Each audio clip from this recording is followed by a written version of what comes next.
मैं विकास आप सभी का स्वागत करता हूं मेरे YouTube channel crack fact Z में। आशा करता हूं कि आप सभी स्वस्थ और अच्छे होंगे। जैसा कि आप सभी को पता है, हमने सेकंड चैप्टर शुरू किया था और सेकंड चैप्टर के अंदर हमने अभी 2 पार्ट अपलोड कर दिए हैं। डिस्क्रिप्शन में जाकर आप उसका लिंक देख सकते हैं। 2 पार्ट में जितनी बातें हुई हम उसके आगे कंटिन्यू करेंगे। तो चलिए आज की वीडियो हम कंटिन्यू करते हैं। तो जो पिछले 2 पार्ट हमने बनाए हैं, पार्ट 1 और पार्ट 2, चैप्टर कौन है? लेसन नंबर 2 है, दो ध्रुव्यता का अंत। दो ध्रुव्यता का अंत। तो दो ध्रुव्यता का अंत है। दो ध्रुव्यता का अंत में हमने पार्ट 1 और पार्ट 2 कर लिया है। उसमें हमने कुछ इंपॉर्टेंट क्वेश्चंस किए हैं, जैसे सोवियत प्रणाली क्या है, सोवियत संघ के विघटन के कारण, सोवियत संघ का आदर्श मॉडल। तो ये सारे महत्वपूर्ण प्रश्न हैं। आगे देखने के साथ साथ आप पिछली वीडियो भी देखिए ताकि आपको लेसन की कंटिन्यूटी बनी रहे। तो चलिए हम आगे करते हैं। आज हम कुछ अति महत्वपूर्ण प्रश्नों पर चर्चा करेंगे। तो आज के जो महत्वपूर्ण प्रश्न हैं वो क्या है? आज का जो प्रश्न है पहला, वो है सोवियत संघ के विघटन के परिणाम। कि सोवियत संघ जब विघटित हो गया तो उसका पूरे विश्व पर क्या प्रभाव हुआ, सोवियत संघ के विघटन से क्या क्या परिणाम निकल कर आए। तो हम समझने की कोशिश करेंगे कि सोवियत संघ के विघटन से क्या क्या परिणाम निकलकर सामने आए। तो सबसे पहले हम एक बात जानते हैं, कारण और परिणाम में अंतर क्या है? कारण होता है वजह और परिणाम क्या होता है? बदलाव। परिणाम क्या होता है? बदलाव। किसी चीज के भी परिणाम आप देखोगे तो आपको यह पता लगेगा कि पहले वो ऐसा था और बाद में ऐसा बदल गया, उसके साथ ऐसा परिणाम हुआ। तो यूएसएसआर का जब विघटन हुआ तो उसका क्या परिणाम हुआ, अर्थात विश्व के अंदर क्या क्या बदल गया, क्या क्या चीजें नई हो गई, उसे ही हमें पढ़ना है। तो आइए हम इसके पॉइंट्स देखते हैं। आसान है, ज्यादा टफ प्रश्न नहीं है, पर प्रश्न की महत्वपूर्णता अधिक है क्योंकि यह प्रश्न 6 मार्क्स कंटेन करता है, तो बहुत महत्वपूर्ण है। पहला पॉइंट, शीत युद्ध की समाप्ति। शीत युद्ध की समाप्ति। हमें पता है शीत युद्ध कब शुरू हुआ? 1945। और शीत युद्ध किसके मध्य चल रहा था? यूएसए और यूएसएसआर। जब तक यूएसएसआर और यूएसए दोनों ही ताकत बरकरार थी, तब तक क्या चलता रहा? शीत युद्ध चलता रहा। और जैसे ही एक ताकत खत्म हुई या विघटित हुई, किसके रूप में? सोवियत संघ के रूप में, यूएसएसआर के रूप में। तो जैसे ही एक ताकत का विघटन हुआ, एक ताकत हार गई, तो वैसे ही जैसे ही एक ताकत हारी तो जो युद्ध चल रहा था, कौन सा? शीत युद्ध। वो शीत युद्ध सोवियत संघ के विघटन होने के साथ ही 1990-91 में जाकर अंत हो गया। क्यों अंत हो गया? कि भाई पहले लड़ने वाली 2 ताकतें थी जिसके मध्य युद्ध चल रहा था, पर जब एक ताकत हार गई है तो एक ताकत अकेले किससे लड़ेगी? तो जब एक ताकत ही रह गई तो जो शीत युद्ध 45 सालों तक लगभग चला, वो शीत युद्ध अपने आप ही खत्म हो गया। क्योंकि सोवियत संघ का विघटन होने के कारण यूएसए के सामने अब कोई भी युद्ध की चुनौती नहीं दे सकता था, इसीलिए शीत युद्ध समाप्त हो गया। दूसरा पॉइंट, हथियारों की होड़ का समाप्त होना, हथियारों की होड़ का समाप्त होना। सेकंड पॉइंट है हथियारों की होड़ का समाप्त होना। हमें पता है वही बात कि शीत युद्ध की शुरुआत कब हुई थी, 1945 में। और जब शीत युद्ध की शुरुआत हुई थी तो एक तरफ यूएसए और एक तरफ यूएसएसआर, दोनों ही ताकतें अपने अपनी ताकत का प्रदर्शन करने के लिए अधिक से अधिक हथियारों का निर्माण कर रहे थे। क्या कर रहे थे? अधिक से अधिक हथियारों का निर्माण कर रहे थे। यूएसए ये चाहता था कि हम इतने हथियार बना ले कि यूएसएसआर को हराया जा सके, वहीं यूएसएसआर ये कोशिश करता था कि हम इतने हथियार बना ले कि यूएसए को हरा दिया जाए। तो दोनों ही देशों ने शीत युद्ध के समय में अपने ताकत का प्रदर्शन करने के लिए बहुत सारे हथियारों का निर्माण करना शुरू कर दिया। और यह निर्माण बाद में किस चीज में बदल गई? कंपटीशन में बदल गई, अर्थात होड़ में बदल गई। होड़ में बदलने का अर्थ यह था कि अगर यूएसए 4000 बम बना रहा है तो यूएसएसआर 6000 बम बनाएगा, और जब ये 6000 बना लेगा तो ये 8000 बनाएगा, तो ये 10000 बनाएगा। तो इसका अर्थ यह था कि शीत युद्ध के दौरान जब तक ये ताकतें विद्यमान रही तब तक इन्होंने अपनी विश्व में ताकत का प्रदर्शन करने के लिए अधिक से अधिक हथियारों का निर्माण किया। पर जैसे ही सोवियत संघ का विघटन हो गया, तो जैसे ही सोवियत संघ का विघटन हो गया तो दूसरी ताकत को यह पता लग गया कि भाई सामने वाला हार चुका है, अब हमें हथियार बनाने की कोई भी ज्यादा जरूरत है नहीं, क्योंकि सामने तो कोई लड़ने वाला है ही नहीं। जब तक लड़ने वाला था तब तक अंधाधुंध हथियारों का बिना सोचे समझे निर्माण करते गए। पर जैसे ही एक ताकत हार जाती है सोवियत संघ के रूप में या यूएसएसआर के रूप में, तो पूरे विश्व में जो हथियारों की होड़ चल रही होती है वो हथियारों की होड़ सोवियत संघ के विघटन के कारण अपने आप ही समाप्त हो जाती है। तो सोवियत संघ के विघटन का दूसरा परिणाम क्या निकलता है कि जो बहुत बड़ी हथियारों की होड़ चल रही थी वो अपने आप ही खत्म हो गई। इसके बाद तीसरा पॉइंट है पूंजीवाद की प्रबलता। पूंजीवाद की प्रबलता थर्ड पॉइंट है ये, पूंजीवाद की प्रबलता। तो पूंजीवाद की प्रबलता कैसे? तो आपको पता है कि जब शीत युद्ध चल रहा था तो शीत युद्ध के दौरान सबसे मूल जो लड़ाई थी वो किस आधार पर चल रही थी? विचारधारा के आधार पर। किसके आधार पर? विचारधारा के आधार पर। अर्थात एक तरफ यूएसए और एक तरफ यूएसएसआर, इसकी विचारधारा थी पूंजीवादी और इसकी विचारधारा थी साम्यवादी।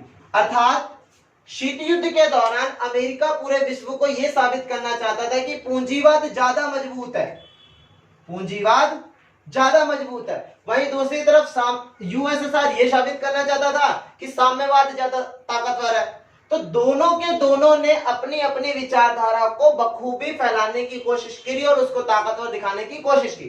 बट जब सोवियत संघ का विघटन हो गया, किसका? सोवियत संघ का, अर्थात यूएसएसआर का विघटन हो गया, तो पूरे विश्व को यह पता लग गया कि भाई साम्यवादी विचारधारा का कोई भी भविष्य नहीं है, क्योंकि उसको चलाने वाला यूएसएसआर तो विघटित हो गया है। अब साम्यवाद को कौन चलाएगा? तो बहुत सारे देशों ने यह मान लिया कि भाई साम्यवाद का कोई भी भविष्य नहीं है, इसीलिए पूरे विश्व में सबसे मजबूत जो विचारधारा मानी गई वो कौन सी मानी गई? पूंजीवाद। इसीलिए बहुत सारे साम्यवादी देश किस तरफ चले जाते हैं? पूंजीवाद की तरफ चले जाते। इसके बाद हम अगला पॉइंट देखते हैं। अगला पॉइंट क्या है? एक ध्रुव विश्व का आरंभ।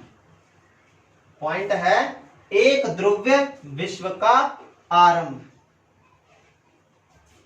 आप सभी नोटबुक लेकर बैठिए और वीडियो को देखते समय नोटबुक लेना तो कंपलसरी है, तभी आप अच्छे से इसको समझ पाएंगे। पॉइंट क्या था? एक ध्रुव विश्व का आरंभ। फिफ्थ पॉइंट था ये, एक ध्रुव विश्व का आरंभ कैसे? फोर्थ पॉइंट था, सॉरी फोर्थ पॉइंट है ये। तो एक ध्रुव विश्व का आरंभ कैसे? जब शीत युद्ध चल रहा था तो शीत युद्ध के दौरान पूरा विश्व कैसे था? दो ध्रुव था। कैसे था? दो ध्रुव था। कैसे?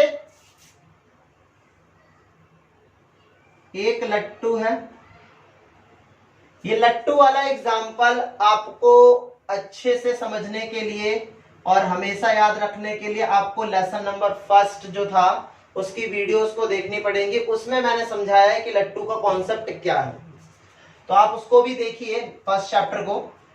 तो जैसे लट्टू है, उसकी कितनी कीले हैं? 2 कीले हैं। तो जब 2 कीले हैं तो एक ध्रुव हो गया यूएसए और एक ध्रुव हो गया यूएसएसआर। बट हमें पता है कि 1990s के अंदर सोवियत संघ का तो विघटन हो गया, अर्थात इसकी एक जो कील है, ये कील दोबारा से बना देते हैं हम इसको। एक जो ये कील थी वो क्या हो गई? अब ये कील टूट गई। जब एक कील टूट गई तो पूरा विश्व ये सोचने लग गया, ये लट्टू विश्व का संकेत है, ध्यान रखना। तो पूरा विश्व ये सोचने लग गया कि सोवियत संघ के विघटन होने के साथ ही हो सकता है कि पूरे विश्व में और भी नई नई ताकतें उभर कर आए। ये जो कीले मैं आपको बनाकर दिखा रहा हूं, ये मान लो कि विश्व की नई ताकतें, जैसे यूएसए तो था ही था, चीन हो सकता है, आसियान हो सकता है, ये आपको मैं आगे 4th चैप्टर में पढ़ाऊंगा, यूरोपीय संघ हो सकता है। तो पूरा विश्व ये सोचने लग गया कि भाई हो सकता है कि अगर सोवियत संघ का विघटन हुआ तो कोई बात नहीं, हो सकता है विश्व में नई नई ताकतें उभर कर आए और वो लोग अपने विश्व में प्रभुत्व दिखाने का प्रयास करें। परंतु ऐसा हुआ नहीं। हुआ क्या? पूरे के पूरे विश्व पर कौन दादागिरी करके बैठ गया? यूएसए। तो पूरे विश्व में सिर्फ एक ही देश की क्या हो गई? ताकत स्थापित हो गई और पूरा विश्व कैसा दिखाई देने लग गया? एक ध्रुवीय विश्व दिखाई देने लग गया और उसके सामने कोई भी देश उसको चुनौती नहीं दे सकता। पर जब विघटन हुआ था तो यह सोचा गया था कि हो सकता है कि कैसा ध्रुव हो? बहुध्रुव्य। कैसा? बहुध्रुव्यता। बहुत सारे शक्ति के केंद्र होंगे अलग अलग, पर ऐसा हुआ नहीं। इसके बाद अगला पॉइंट, फिफ्थ पॉइंट है आपका नए देशों का उदय। तो लिख लीजिए, नए देशों का उदय। नए देशों का उदय। नए देशों का उदय कैसे? हमें पता है कि यूएसएसआर का निर्माण कब हुआ था? 1922। 1945 आते आते इस यूएसएसआर में 15 देश शामिल हो चुके थे। उसके बाद इस यूएसएसआर ने एक वारसा पैक्ट बनाया था। ये वारसा पैक्ट फर्स्ट चैप्टर का कॉन्सेप्ट है, वहां पे जाके आप वीडियो देखिए, आपको पता लगेगा कि ये वारसा क्या थी, इसमें कितने देश शामिल थे, क्यों बनाया गया, सब कुछ। तो वारसा पैक्ट में थे 7 देश, 15 पहले थे, 7 और जुड़ गए, तो टोटल कितने हो गए? टोटल हो गए 22। तो सोवियत संघ के अंदर कितने देश थे? 22 देश थे। तो हमें एक बात पता है, जो भी देश गुटों में शामिल होगा वो देश उस गुट के प्रमुख का क्या बन जाएगा? गुलाम बन जाएगा। ये बात हमने कहां समझी थी? ये लेसन नंबर फर्स्ट में जब हमने गुट निरपेक्षता पढ़ी थी तब समझी थी, क्योंकि भारत ने भी यही किया। भारत जब आजाद हुआ 1945 में तो उसने यही कहा कि ना तो हम अमेरिका में जाएंगे और ना ही हम सोवियत संघ में जाएंगे, क्योंकि इन दोनों के अंदर शामिल होने का अर्थ है कि हम अपनी आजादी खोकर दोबारा क्या बन जाएंगे? उनके गुलाम बन जाएंगे। उसी तरीके से जितने भी देश यूएसएसआर या यूएसए के खेमे में रहे वो सारे गुलाम थे। बट यूएसएसआर का जैसे ही विघटन हुआ, यूएसएसआर का जैसे ही विघटन हुआ, तो जिन देशों को यूएसएसआर ने अपना गुलाम बना रखा था वो भी क्या हो गए? अपने आप ही स्वतंत्र हो गए, क्योंकि यूएसएसआर को चलाने वाला कोई भी नहीं था। तो जब ये भी स्वतंत्र हो गए तो विश्व में ये नए देश के रूप में उभरे। क्या हुआ? इनका निर्माण नए देशों के रूप में हुआ था। सोवियत संघ के विघटन का परिणाम यह निकला कि विश्व में नए देश उभर कर आए, नए देश पैदा हुए। ठीक है, इसके बाद अगला पॉइंट, ये इस क्वेश्चन का आखिरी पॉइंट है। पॉइंट आप लिख लीजिए। पॉइंट है आपका CIS का गठन। सभी पॉइंट लिख लीजिए। 6th पॉइंट है ये, CIS का गठन। इसको थोड़ा ध्यान से समझना। CIS का फुल फॉर्म क्या है? कॉमन वेल्थ ऑफ इंडिपेंडेंट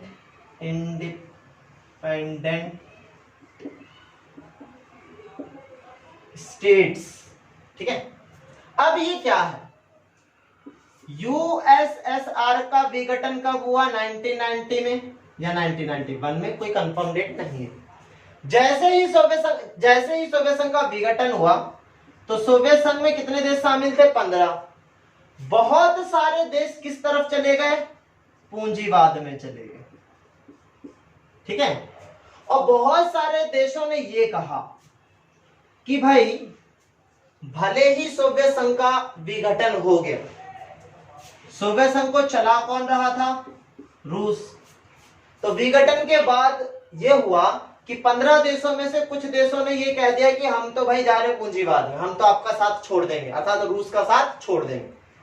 पर 15 देशों में से कुछ देशों ने रूस का साथ नहीं छोड़ा। उन्होंने ये कहा कि भले ही हम हार गए हो, परंतु हम रूस के साथ अपने संबंधों को तोड़ेंगे नहीं। तो विघटन के बाद भी जो भी देश रूस के साथ संबंध बनाए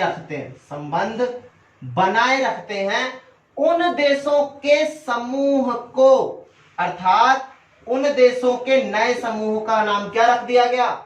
CIS। जब रूस और 15 देश एक साथ थे तब नाम था USSR था, और जब सोवियत संघ का विघटन हो गया तो रूस को काफी सारे देश छोड़कर चले गए और बहुत सारे देश उन्हीं के साथ बने रहे।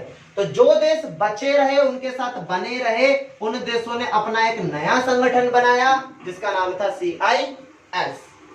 अब इसका एक प्रश्न जुड़ जाता है कि CIS से रूस को क्या फायदे हुए? रूस को क्या फायदे हुए? तो पहला फायदा, ये प्रश्न जुड़ जाता है इसी में ही। तो उत्तर क्या है इसका? पहला फायदा तो ये होता है कि CIS का अध्यक्ष किसको बना दिया जाता है? रूस को। दूसरा पॉइंट, सोवियत संघ का उत्तराधिकारी रूस को बनाया जाता है। तीसरा पॉइंट, CIS में एकमात्र परमाणु संपन्न देश होता है। मतलब CIS में जितने भी देश होते हैं उन सभी में केवल रूस के पास ही परमाणु बम होता है और किसी के पास नहीं होता। चौथा पॉइंट, सोवियत संघ ने जो भी संबंध शीत युद्ध के दौरान अमेरिका से बनाए या विश्व से बनाए, शीत युद्ध के दौरान जो भी संबंध बनाए, अब उसको निभाने का काम किसका था? निभाने का काम था रूस का, क्योंकि रूस क्या था? सोवियत संघ का उत्तराधिकारी था। तो भाई उत्तराधिकारी का अर्थ क्या होता है? पिता के बाद पुत्र। तो भाई आप ऐसे समझ सकते हो कि रूस क्या हो गया? पुत्र हो गया। सोवियत संघ क्या हो गया? पिता हो गया। जब पिता की डेथ हो गई, पिता मर गए, तो अब उनकी सारी जो भी चीजें थी, जो उन्होंने समेटी थी, जो उन्होंने बनाई थी, अब उन सारी चीजों को आगे ले जाने का काम पुत्र का होता है। तो पुत्र के रूप में कौन था? रूस। इसी में पांचवा पॉइंट भी है। पांचवा पॉइंट में क्या है, पूरे विश्व में एक बहुत बड़ी अंतरराष्ट्रीय संगठन संस्था है जिसे कहते हैं यूएनओ, अंतरराष्ट्रीय संगठन है ये। यूएनओ में एक अंग है सुरक्षा परिषद। सुरक्षा परिषद ये एक अंग है उसका, और इसके अंदर 5 देशों को स्थायी सदस्यता मिली हुई है। क्या मिली हुई है? स्थायी सदस्यता मिली हुई है। मतलब इन 5 देशों को इस सुरक्षा परिषद से हटाया नहीं जा सकता। कौन कौन से देश? अमेरिका, फ्रांस, ब्रिटेन, सोवियत संघ और चाइना। ये 5 देश है, America, France, Britain, USSR, Soviet संघ और चाइना। मैंने इंडिकेशन डाली है। इन 5 देशों को कोई नहीं हटा सकता। बट हमें पता है कि आज तो सोवियत संघ का विघटन हो चुका है। तो सोवियत संघ का विघटन हो गया, तो इसके बाद किसने इसकी गद्दी संभाली? तो किसने गद्दी संभाली? रूस ने इसकी गद्दी को संभाला। ठीक है, इस प्रकार जो सोवियत संघ के विघटन के परिणाम थे, हमने काफी सारे परिणाम पढ़े। अब इसके बाद हम नए प्रश्न की चर्चा करते हैं। तो चलिए हम नए प्रश्न पर जाते हैं। अगला जो प्रश्न है वह है शॉक थेरेपी क्या है और इसके परिणामों की व्याख्या करें। अगला प्रश्न क्या है? शॉक थेरेपी क्या है और इसके परिणामों की व्याख्या करें। शॉक थेरेपी, तो हम पहले समझते हैं कि शॉक थेरेपी क्या है। तो शॉक थेरेपी को समझने के लिए हमें यह ध्यान देना पड़ेगा, ये 1 नंबर में भी आती है और 2 नंबर में भी आती है। अगर 1 नंबर में आपसे पूछ लिया जाए कि शॉक थेरेपी क्या है, या 2 नंबर में पूछा जाए शॉक थेरेपी क्या है, तो आप क्या क्या लिखोगे? अगर मान लो कि आपसे 1 नंबर में प्रश्न पूछ लिया जाए कि भाई शॉक थेरेपी क्या है, तो आपको सीधा सीधा लिख देना है आघात पहुंचाकर उपचार करना ही शॉक थेरेपी कहलाती है। दूसरा, अगर मान लो कि यही चीज 2 नंबर में आ जाए तब क्या करोगे? और पहले समझते हैं कि ये क्या है। आघात का मतलब होता है चोट पहुंचाना, और उपचार का मतलब होता है दवाई दरम्मत करवाना। तो वही बात हुई ना कि पहले किसी को पीटो और बाद में उसी की दवा खुद करो। तो सेम हेयर वही था कि पहले यूएसए ने यूएसएसआर को हराने के लिए सारे हथकंडे इस्तेमाल किए, पर बाद में क्या हुआ? जब यूएसएसआर हार गया तो उनके सारे देशों की सहायता भी कौन कर रहा है? यूएसए ही कर रहा है। तो बात वही हुई कि पहले किसी को मारो, फिर उसी का दोबारा से खुद ही उपचार करो। अगर ये 2 नंबर में आए तब क्या करोगे? तो 2 नंबर में आएगा तो थोड़ा आपको ब्रीफ भी करना पड़ेगा। तो 2 नंबर में जब ब्रीफ आएगा तो कैसे करोगे? लिखोगे कि शीत युद्ध के अंत होने के साथ ही शीत युद्ध के अंत होने के साथ ही अमेरिका ने, ये लिख लेना जो मैं आपको स्टेटमेंट बोल रहा हूं, ये आप कॉपी में नोट डाउन कर लेना। शीत युद्ध के समाप्त होने के साथ ही अमेरिका ने IMF प्लस WB, ये वर्ल्ड की संस्थाएं हैं। IMF है इंटरनेशनल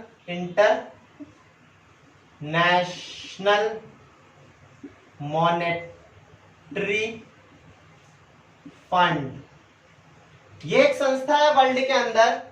और WB है WRLD, वर्ल्ड बैंक। ठीक है, आप एक बात ध्यान देना, इसका हिंदी में अर्थ आता है अंतरराष्ट्रीय मुद्रा कोष, और इसे हिंदी में कहते हैं विश्व बैंक। इन दोनों में एक बात कॉमन है, ये आप मुद्रा देख रहे हो, ये आप बैंक देख रहे हो, ये दोनों ही किससे जुड़ी हुई हैं? ये दोनों ही आर्थिक क्षेत्र से जुड़ी हुई है। किससे जुड़ी हुई हैं? आर्थिक क्षेत्रों से। तो अमेरिका ने क्या किया? शीत युद्ध जैसे ही खत्म हुआ तो अमेरिका ने IMF और WB पर प्रभाव बनाकर ये कह दिया कि वर्ल्ड के अंदर जितने भी साम्यवादी देश हैं, क्या वर्ल्ड के अंदर जितने भी साम्यवादी देश हैं, आप इन साम्यवादी देशों को क्या करो, आर्थिक सहायता दो। क्या करो, आर्थिक सहायता दो, ताकि ये सारे साम्यवादी देश किस तरफ आ जाएं, पूंजीवाद में आ जाएं। क्यों? क्योंकि जब ये संस्थाएं उनको मदद देंगी, सहायता करेंगी, तो शर्त लगाएंगी, और शर्त ये रखी जाएंगी कि भाई आप अपना साम्यवाद छोड़कर अगर पूंजीवादी व्यवस्था को अपनाओगे तभी हम आपकी आर्थिक सहायता करेंगे। जो देश मजबूर होगा, क्योंकि विघटन के कारण काफी सारी हालत खराब हो गई थी साम्यवादी देशों की, तो जो भी देश मजबूर था उसे पूंजीवादी व्यवस्था में आना पड़ा, और इस तरीके से साम्यवाद से पूंजीवाद की तरफ देशों को बदलना ही, अर्थात बदलने के मॉडल को ही शॉक थेरेपी कहते हैं, जिसे आघात पहुंचाकर उपचार करना भी कहा जाता है। आप सामान्य तरीके से लिखोगे कि शीत युद्ध के अंत होने के साथ ही अमेरिका ने IMF और WB का इस्तेमाल करके विश्व में जितने भी साम्यवादी देश थे उनको आर्थिक सहायता देकर उनके साम्यवाद को समाप्त कर पूंजीवाद में लाने का एक मॉडल तैयार किया। इसी मॉडल को शॉक थेरेपी अर्थात आघात पहुंचाकर उपचार करना कहते हैं। इस तरीके से हमने 1 नंबर में भी डेफिनेशन समझ ली, और अगर 2 नंबर में आ जाए तो भी हमने डेफिनेशन समझ ली। अब हम इसके परिणामों पर चर्चा करते हैं। तो इसके भी कुछ परिणाम निकलते हैं भाई, देखते हैं क्या है। इस चैप्टर में थोड़ी सी कंफ्यूजन इस बात को लेकर रहेगी आपको कि भाई आप बहुत सारे कारण के पॉइंट्स पढ़ रहे हो, फिर सोवियत संघ के विघटन के परिणाम के पॉइंट्स पढ़ रहे हो, फिर शॉक थेरेपी के परिणाम के पॉइंट्स पढ़ोगे, तो काफी बार बच्चों को ना पॉइंट्स में थोड़ा सा क्या हो जाता है, कंफ्यूजन हो जाती है। तो मैं आपको एक बेस्ट सोल्यूशन बता सकता हूं कि आप इन प्रश्नों का लिख कर प्रैक्टिस करें, ताकि जब आप प्रश्न करें तो आपको यह पता रहे कि कौन सा पॉइंट किस में, क्योंकि जनरली आपने अगर याद कर लिया तो कई बार कंफ्यूजन में पॉइंट आउट्स मिक्स हो जाते हैं, तो इस बात का ध्यान रखना। तो इसका सबसे पहला परिणाम क्या निकला, अर्थव्यवस्था का खराब होना। अर्थव्यवस्था का खराब होना। तो अर्थव्यवस्था का खराब होना कैसा अर्थ? आपको पता है कि यूएसएसआर ने 1922 में जन्म लिया, और तब से लेके यूएसएसआर 1990 या 1991 तक बना रहा। जो भी देश इसके अंदर शामिल हुआ, इतना लंबा समय उसने किस विचारधारा में बिताया, साम्यवादी विचारधारा में बिताया। तो अगर कोई देश एक बहुत लंबे समय तक किसी एक ही विचारधारा तक चलते रहे और सडन मतलब एकदम से उसकी इस विचारधारा को खत्म कर दिया जाए और पूंजीवाद या कोई अतिरिक्त व्यवस्था ला दी जाए, तो उसकी इतनी सालों की बनी बनाई अर्थव्यवस्था क्या हो जाएगी, पूरी खत्म हो जाएगी, पूरी बेकार हो जाएगी। मैं आपको एग्जांपल देता हूं कि जनरली जब आप अपने स्कूल जाते हो तो स्कूल जाते समय आप पर डे एक ही रूट का इस्तेमाल करते हो, बट अगर मान लो कि आपको ये कह दिया जाए कि आप किसी अन्य रूट से जाइए, तो आपको अपनी सारी व्यवस्था क्या करनी पड़ेगी, बदलनी पड़ेगी, क्योंकि अब आप उस रूट से नहीं जा रहे जिससे आप हमेशा जाते थे। तो वैसे इसी के साथ हुआ, जिस तरीके से ये हमेशा से चलता था तो चल रहा था, बट एकदम से जब इसको ये कह देगा कि भाई अब आप साम्यवाद से नहीं चल सकते, आपको पूंजीवादी व्यवस्था को अपनाना ही पड़ेगा, क्योंकि आपने तो शॉक थेरेपी अपना ली है। तो जैसे ही उसने शॉक थेरेपी अपनाई तो पूंजीवाद आ गया, और पूंजीवाद आते ही सारी अर्थव्यवस्था क्या होगी, बनी बनाई खराब हो गई। एकदम से बदलाव करना किसी भी व्यवस्था के बूते की बात नहीं होती। जैसे कि आज पूरे विश्व में आज आप देख ही रहे हैं कि जैसे ही कोरोना वायरस का पेंडेमिक फैला तो विश्व में कोई भी अर्थव्यवस्था आज स्थिर नहीं है, क्योंकि एकदम से आए हुए बदलाव में कोई भी अर्थव्यवस्था स्थिर नहीं रह सकती। दूसरा पॉइंट इसमें आप लिख सकते हो, सरकारी संपत्ति की नीलामी। सरकारी संपत्ति की नीलामी। तो आपको पता है कि जैसे ही साम्यवाद से क्या आएगा, शॉक थेरेपी के जरिए पूंजीवाद आएगा। तो जैसे ही साम्यवाद के खत्म होते ही पूंजीवाद की शुरुआत हुई, तो जैसे ही पूंजीवाद की शुरुआत हुई तो साम्यवादी शासन के अंदर सारे के सारे संसाधनों पर जो नियंत्रण था वो सरकार का था। ये बात हमने इसी चैप्टर के फर्स्ट पार्ट में पढ़ी थी, जब हमने एक प्रश्न पढ़ा था कि सोवियत प्रणाली क्या है। तो आप वो वीडियो जाकर देखिए ताकि आपको पता लगे कि सोवियत प्रणाली है क्या। तो उसमें हमने ये पढ़ा था कि भाई सारी की सारी जो व्यवस्था होगी, जो संसाधन होंगे, वो सरकार के हाथ में होंगे। तो जब तक साम्यवाद रहा, सारी की सारी व्यवस्था और संसाधन किसके हाथ में थे? सरकार के हाथ में। बट हमें पता है कि जब पूंजीवाद आता है तो व्यवस्था किसके हाथ में आती है? निजी लोगों के हाथ में आती है, प्राइवेट सेक्टर के हाथ में आती है। तो जब भी कभी सरकार की संपत्ति को निजी हाथों में दिया जाता है तो उसकी क्या होती है? नीलामी होती है। तो वही बात यहां पर भी हुई। सरकार की जो संपत्ति थी साम्यवाद के अंदर, अब वो सारी संपत्ति पूंजीवाद में किसके हाथ में आई? निजी लोगों के हाथ में आई, और सारी की सारी संपत्ति क्या हो गई? नीलाम हो। तीसरा पॉइंट यह है आपका इतिहास की सबसे बड़ी गराज सेल। इतिहास की सबसे बड़ी गराज सेल। इतिहास की सबसे बड़ी गराज सेल अर्थ क्या है? इसका अर्थ यह है कि जब सोवियत संघ की, अर्थात जब सोवियत संघ का विघटन हो गया और जिस भी साम्यवादी देश ने पूंजीवाद को माना, तो पूंजीवाद के मानने के साथ ही संपत्ति की तो नीलामी होने लग गई। तो संपत्ति की नीलामी को करने के लिए एक अधिकार पत्र बनाया गया, मतलब एक डॉक्यूमेंट बनाया गया कि भाई अगर किसी को भी नीलामी में शामिल होना है तो वो ये पत्र लेकर आ जाए और पैसे लेकर आए। तो ये अधिकार पत्र गरीब से गरीब व्यक्ति को भी दिया गया, गरीब, भिखारी, अनाथ, सबको दिया गया, ताकि वे भी सरकार की संपत्ति में कुछ ना कुछ खरीद लें। बट हुआ क्या?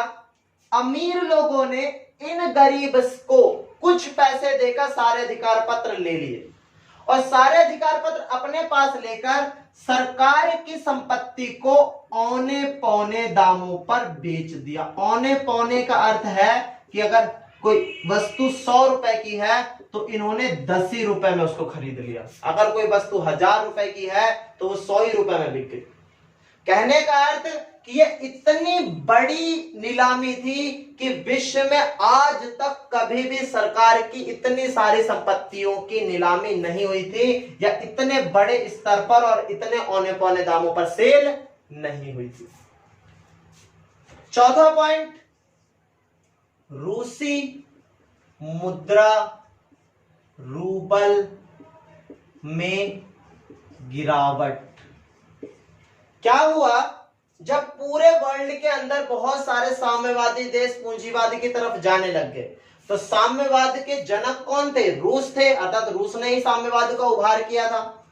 तो भाई जब पूरे वर्ल्ड के अंदर साम्यवाद खत्म होता चला जा रहा है, तो रूस ने जिन देशों के साथ संबंध बनाए थे वो संबंध भी खराब होते चले जा रहे थे। तो इस वजह से क्या हुआ? रूस के साथ जितने भी देश जुड़े हुए थे वो कम होते चले गए, अर्थात रूस की जो आर्थिक क्रियाएं थी वो धीरे धीरे कम होती चली गई, और उन आर्थिक क्रियाओं के कम होने की वजह से रूस की जो मुद्रा थी रूबल, उसमें भी काफी गिरावट आने लगी और उसकी अर्थव्यवस्था भी कमजोर होने लगी। इसके बाद लास्ट पॉइंट है आज की वीडियो का, तो हम लास्ट पॉइंट देखते हैं। लास्ट पॉइंट है आपका आज जायरम पेशा वर्ग का उदय। पांचवा पॉइंट है ये, जायरम पेशा वर्ग का उदय। तो जायरम पेशा वर्ग का उदय क्या है? अभी आपने पढ़ा कि सरकार की सारी संपत्ति की क्या हो रही थी? नीलामी हो रही थी।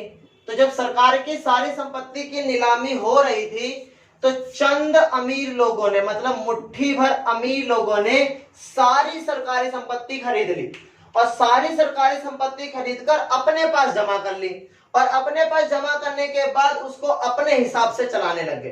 तो जब सारी सरकारी संपत्ति को मुट्ठी भर लोगों ने अपने पास जमा कर लिया तो उसी वर्ग को एक और नाम दिया गया जिसे कहते हैं माफिया पर, क्योंकि इन्होंने सरकारी संपत्ति खरीदने के बाद उसका इस्तेमाल अपने तरीके से किया।